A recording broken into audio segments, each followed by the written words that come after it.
কারণ নেই। Thank you ভাইয়া। আর হ্যাঁ, তোমাকে আর আয়ুকে আর জাঙ্কুক থেকে এক করার জন্য যা যা করতে হয় আমি সব করব। কিছু সময় আগে তুই বলছিলি যে সবকিছু ঠিক হবে কিনা, কিন্তু এখন নাকি যা যা করার তুই সব করবি। আসলে ভালোবাসা জিনিসটাই এরকম, এটা মানুষকে সবকিছু করতে বাধ্য করায়। আর তুই চিন্তা করিস না, তোরা সুবিনের বিয়েটা যেন ভালোভাবে হয়ে যায় সেটা দায়িত্ব সম্পূর্ণভাবে আমার। কিন্তু ভাইয়া, সুবিন কি আমাকে ভালোবাসে? হ্যাঁ, অনেক আগে থেকে। আচ্ছা শোন, কাল তোরা দুজনে কোথাও ঘুরতে যাবি?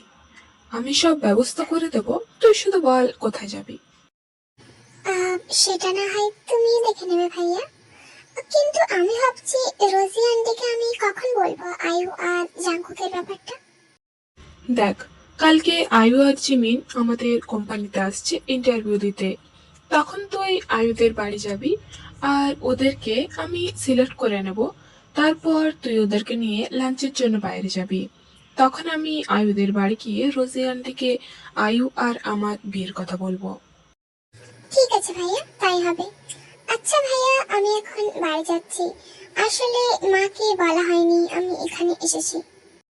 এরপর যে ভাবা সেই কাজ। পরদিন সকালে যখন আয়ু আর জিমিন ইন্টারভিউ দেওয়ার জন্য কিম ইন্ডাস্ট্রিতে যায়, তখন জেনি রোজের কাছে যায়।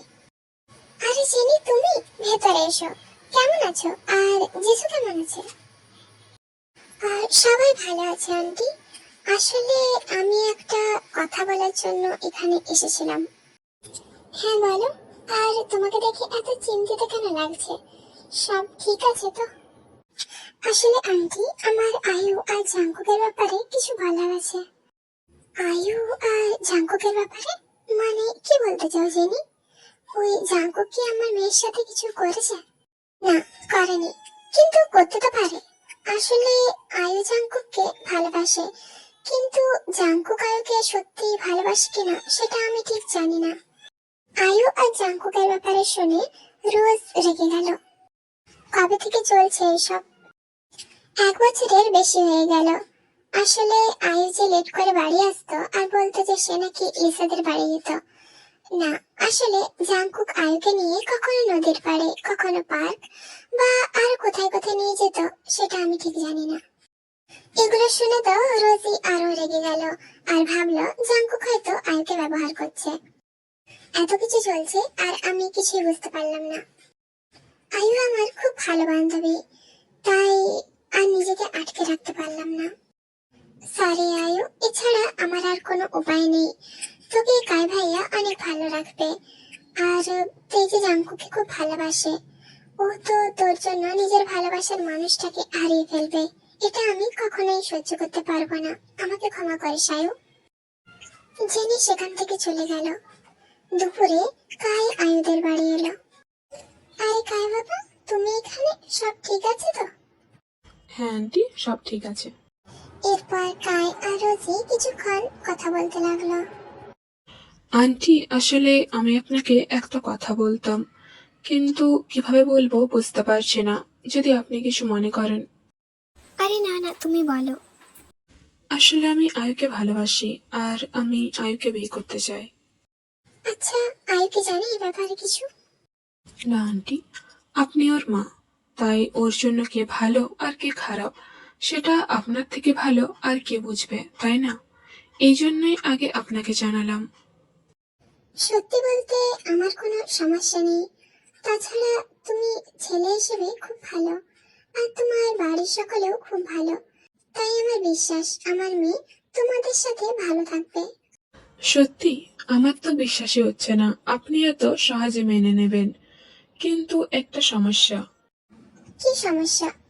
আসলে কোম্পানির কিছু কাজের জন্য আমাকে সিঙ্গাপুর যেতে হবে, আর ওখানে আমার পুরো 6 মাসের কাজ আছে। আচ্ছা, তাহলে এখন এর সমাধান কি? আন্টি, আপনার অনুমতি থাকলে আমি 2 দিনের মধ্যে আয়ুকে বিয়ে করতে চাই, আর তারপর ওকে নিয়ে সিঙ্গাপুর যেতে চাই। 2 দিন অনেক তাড়াতাড়ি হয়ে যাবে না? না মানে সবকিছুর আয়োজন করতে তো সময় লাগবে, আর আয়ুকেও তো জানাতে হবে। এরপর কিছু একটা ভেবে কাই বলল, আয়োজন করার প্রয়োজন নেই, শুধু দুই পরিবার যিশু আন্টি আর জেনি এরাই থাকবে। কিন্তু আপনি যদি সময় চান তাহলে 6 মাস পর ফিরে এসে এ বিষয়ে আলোচনা করব। না, এটা ঠিক হবে না। 3 মাস পর জাংকুক দেশে ফিরে এলে তো আয়ুকে বিয়ে দেওয়া যাবে না। যা করার জাংকুক আসার আগেই করতে হবে। না, আমার কোনো সমস্যা নেই। তুমি তোমার বাড়িতে জানাও, আমি কালকে তোমাদের বাড়ি যাব এই বিষয়ে কথা বলতে। এরপর আরো কিছুক্ষণ কথা বলে কাই সেখান থেকে চলে যায়। সবাই রাতের খাওয়া শেষ করে সোফায় বসেছিল, তখন রোজি বলল, আয়ু, আমি কায়ের সাথে তোর বিয়ে ঠিক করেছি। আয়ু আর জিমিন অবাক হয়ে রোজির দিকে তাকালো। তারপর আয়ু বলল, মা, আমি কাইকে বিয়ে করতে পারবো না। কেন পারবি না? দেখ মা, কাই খুব ভালো একটা ছেলে, আর ওদের পরিবারের সবাইকে তো তুই আগে থেকেই চিনিস। মা, আমি জাংকুককে ভালোবাসি। দেখ আয়ু, ওই জাংকুকের নাম আর তোর মুখে আনিস না।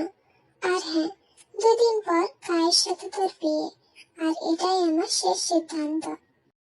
এই বলে রোজি নিজের রুমে চলে গেল। আয়ু জিমিনকে জড়িয়ে ধরে কান্না করতে লাগলো। জিমিন, তুই তো জানিস আমি জাংকুকে খুব ভালোবাসি। আমি অন্য কাউকে কিভাবে বিয়ে করতে পারি?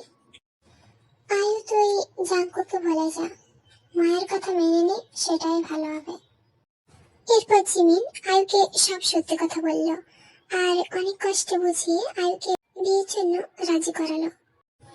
এভাবে 2 দিন পার হয়ে গেল। আজ আয়ু আর কায়ের বিয়ে হয়ে গেল। আয়ু লাল শাড়ি পরে নতুন বউয়ের সাজে বিছানাতে বসে আছে। সে কায়ের জন্য অপেক্ষা করছে। কিছুক্ষণ পর কায়ের রুমে এলো আর বিছানা থেকে একটা বালিশ নিয়ে সোফায় গিয়ে বলল, চিন্তা করো না, তোমার অনুমতি ছাড়া আমি তোমার কাছেও কখনো যাব না। আর হ্যাঁ, কাল তৈরি থেকো, তোমাকে নিয়ে শপিং এ যাব। 4 দিন পর আমাদের ফ্লাইট। এবার ফ্রেশ হয়ে ঘুমিয়ে পড়ো, আর কোনো সমস্যা হলে আমাকে বলবে। আয়ু মাথা নাড়িয়ে ওয়াশরুমে চলে গেল। আয়ু, এটা তুমি মোটেও ঠিক করনি। এর শাস্তি তুমি নিশ্চয় পাবে।